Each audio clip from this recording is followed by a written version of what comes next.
It was supposed to be just a weekend, 2 quiet days without her. I dropped her off at her parents' home on Friday, told her I'd see her on Sunday and drove away. But as the evening fell, the idea of being away from her even for 2 days began to tug at me. Before I knew it, I was back in her city. I told myself I was being foolish, that I could easily wait until Sunday to see her again, but waiting felt impossible.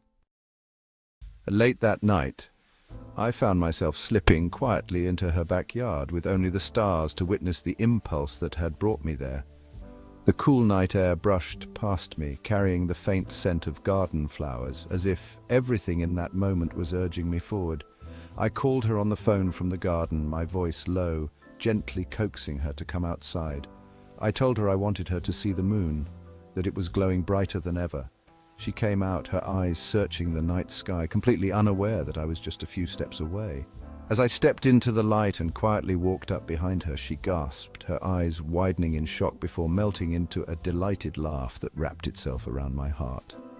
She clutched the chocolate I'd handed her as if it were the most unexpected gift in the world. We stood there, the quiet and the stars our only witnesses, and I felt the thrill of this small, stolen moment. I told her softly that she should go back inside before anyone woke up, but as I walked away, all I could think was how much I wanted to stay.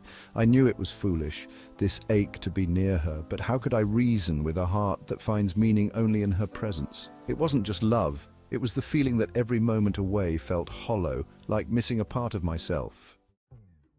The next morning, Saturday, I couldn't resist again. I showed up at her door with a straight face, acting like I'd come to pick her up, insisting that it was already Sunday.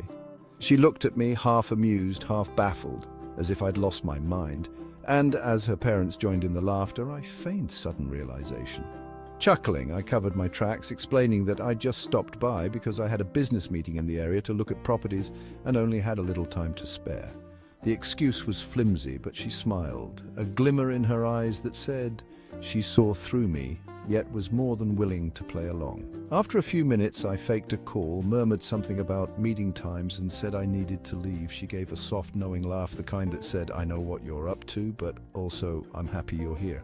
In that single laugh, I found every answer I needed. And as night fell once more, the longing became undeniable. I slipped back to her house, this time with the help of her maid, navigating my way to her room, as if it were a secret mission. I quietly made my way to her room, careful not to wake anyone.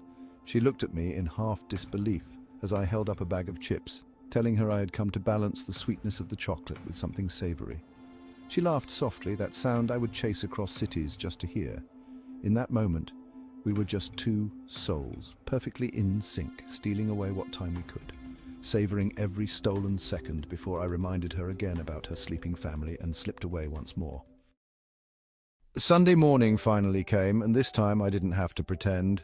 I went to pick her up just as I'd promised, but the truth was, I had never really left. I'd stayed in her city the entire weekend, checked into a hotel just minutes from her house, just to be a little nearer, even if only for those stolen moments.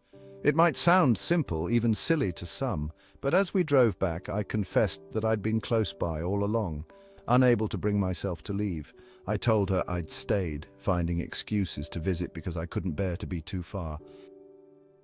And as I shared this, the look in her eyes was everything. A soft laughter, affection, and something deeper still. A quiet understanding of the love that had kept me close, no matter the hour or excuse. She laughed softly, her eyes shining with a warmth I'll never forget.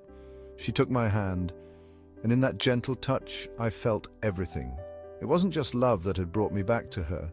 It was a bond too deep for words. Even now I hold this memory close, as if it were yesterday. In each stolen glance, every shared laugh, there was something timeless that still tugs at my heart. Moments like these, they're why I fell in love and why I'll stay in love as days become years. Some love stories don't need grand gestures or elaborate confessions. They only need a quiet, steady presence that whispers, "I am here, as close as I can be." Oh.